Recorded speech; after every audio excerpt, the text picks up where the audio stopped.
Okay. So on these, because you fish these in the film, that is the first 4 inches of water, you kind of throw it out and let it float, and then it's when it hits the corner of the arc, you twitch it a little bit. So it's not really a nymph fly. So I don't use as much weight on it because I don't want it to go down. There's no bead on this whatsoever, as you see as you look there. And I've used a smaller 0.01 lead here. It helps me have some body. Adds a little weight, but not too much.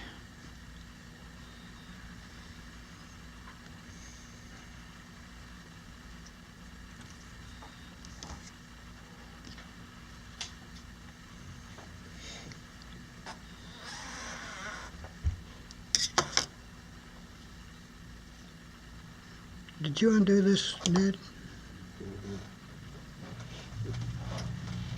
No, not yet.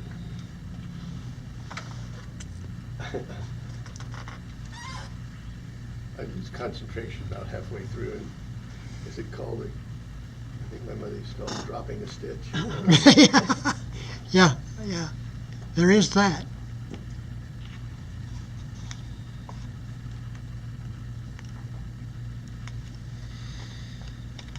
Anyway, if you guys are ever near Butte, Montana, find the rest stop and tourist center. It's a really awesome display of this guy's job. I think It's there's Butte. another one. It's off interstate, a little ways as you go towards town. Maybe, it's an exit. I think it's an exit to the hospital. I'd maybe take Mike to the hospital one time when we were there in the middle of the night. Did the what? I'd take Mike to the emergency room one night, and his heart was screwing up. And then he picked up Peggy at the airport the next day. We never said anything about it. Again, Exactly. We didn't want to go home. even though I've used a smaller diameter on the lead, there's still a jump there that you have to take care of if you're going to get a good weave.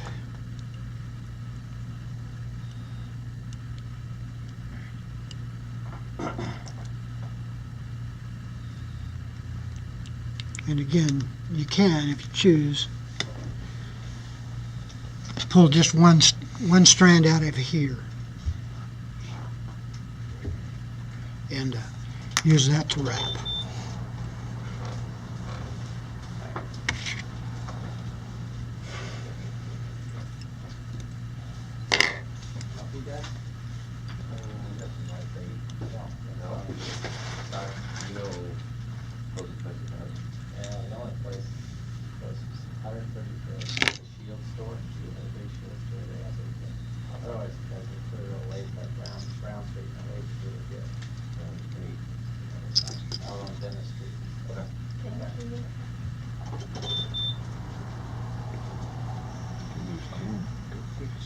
Here's a trick you should know if you haven't tied much. After you wrap several times, as many times as I have, the thread has a little memory here, and so when you try to capture your thread here, the tying thread, you try to capture the floss, the tying head thread, as you wind it forward, jumps forward and misses the mark.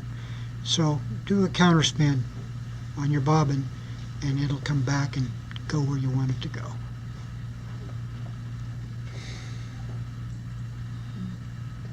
I think anytime you make a wrap, it's twisting in a quarter of a turn. I'm not really sure.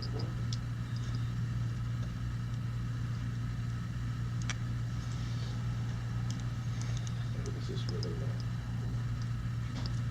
Unless you're left-handed. If you're left-handed, it tightens it.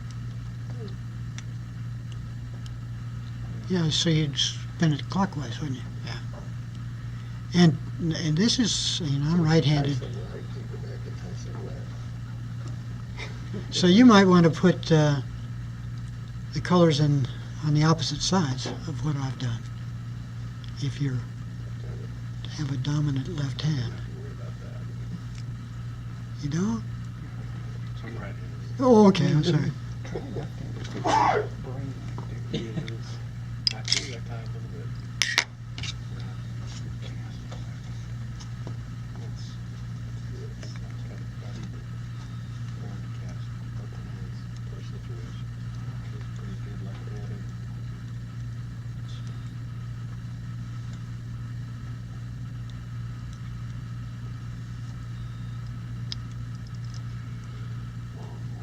Pretty smooth, pretty smooth. It should do it. Okay, I'm going to turn my my vise now so I can. He's turning the vise if you want to reposition. Ah, It's thank good. you. It's good. Daydreaming over there. Okay. That should do it. Let's see if it's still in focus. Yeah, not bad. Okay. Okay. Now, if you have a It's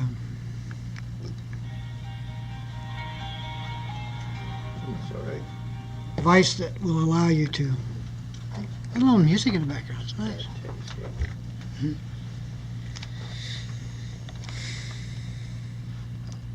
Same thing goes here. We just have a little longer hook, so you're going to listen to me sing a little longer.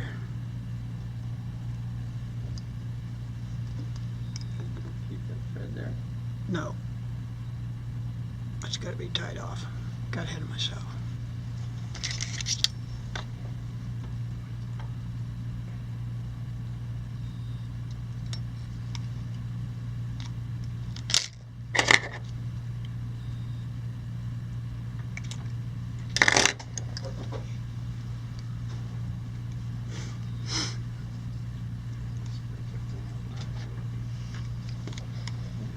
White over, dark capture, white over, dark capture, white over, dark capture.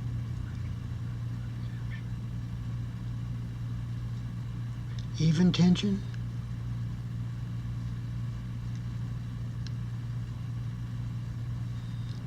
Rub them off dead and fast. So, Like this. I don't think you could do it without whispering, so I couldn't.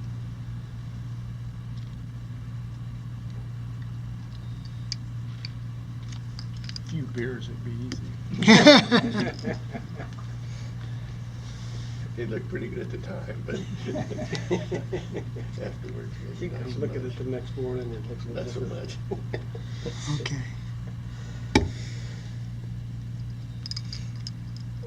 Still stay in the frame.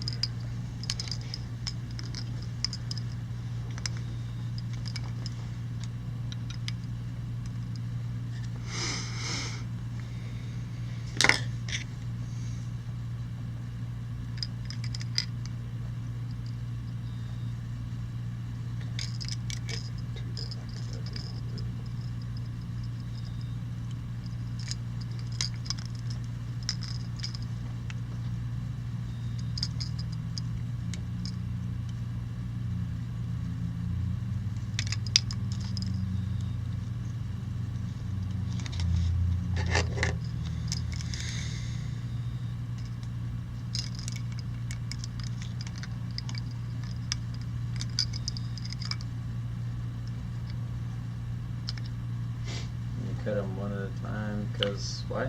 Well, just maybe my own imagination, but I think that I can cut it shorter, cut it closer, and not have so much extra thread or debris up around my head, because it's always a problem, I guess, for every tie fly or fly tire, is crowding the head.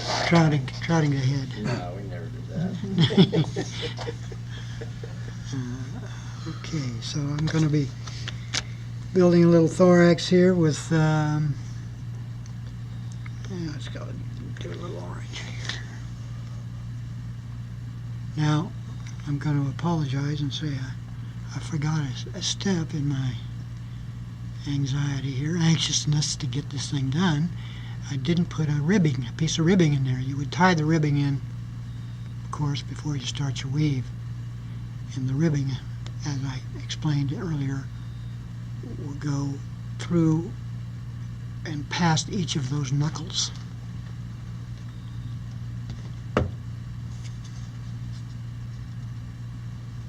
I think with that, you can almost Come back and get do away it. with no ribbon. You could, you can. They're really pretty tight. Yeah, they look down about it when you And this is Hungarian partridge hackle. It's great for soft hackle. You can use hand hackle if you choose. It's a little easier to work with this than this stuff, but this makes. bleached a little bit too. I don't. Bleach ginger. Is that bleached or is it just ginger? I don't know. It's a little lighter than most of them. Albino partridge. Must have been from the coast or something. Coastal partridge. Coastal partridge. Here you go.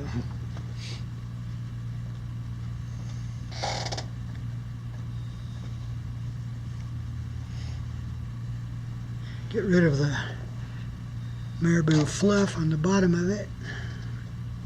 Cut it pretty short. When you put the hackle feather on, make sure that the concave part of the feather is down rather than up, and that will keep the hackle feathers positioned toward the back. On a soft hackle fly, that's what you want to have happen, so it gets into this kind of motion as you pull it through the stream. It's not true of all hackle.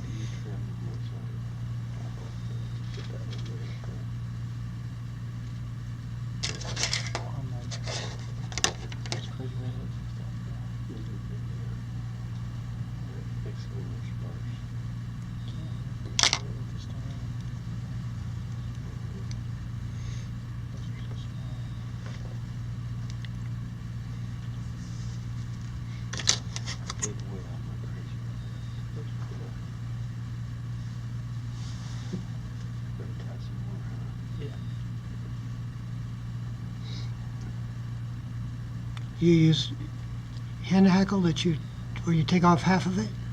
Yeah. Yeah. Come on. Explain that to me. Why you strip that? Just, I'm curious. It's not How many bulky, legs does it's a not all over. fly have? 6. But why can't you just do One less less turn. wrap? Yeah. You could. Makes it too bulky too quick. If it does, it doesn't have. Tradition. Yeah. I need to look through my stuff, Paul. I need to sell you something cheap so you have it.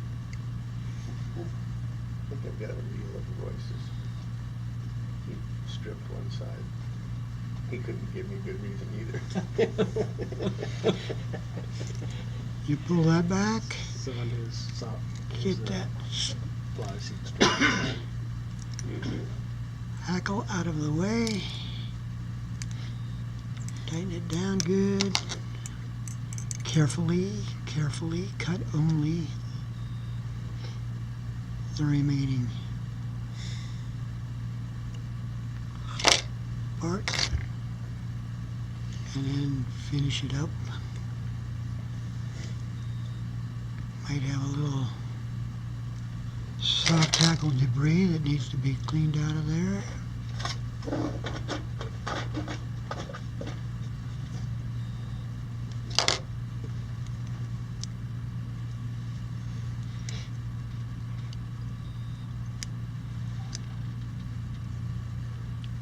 Finish your head.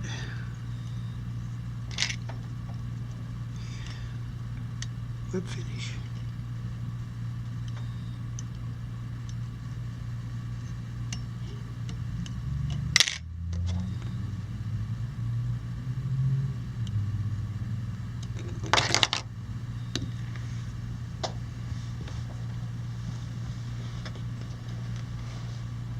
Really good. great. Very good. Excellent.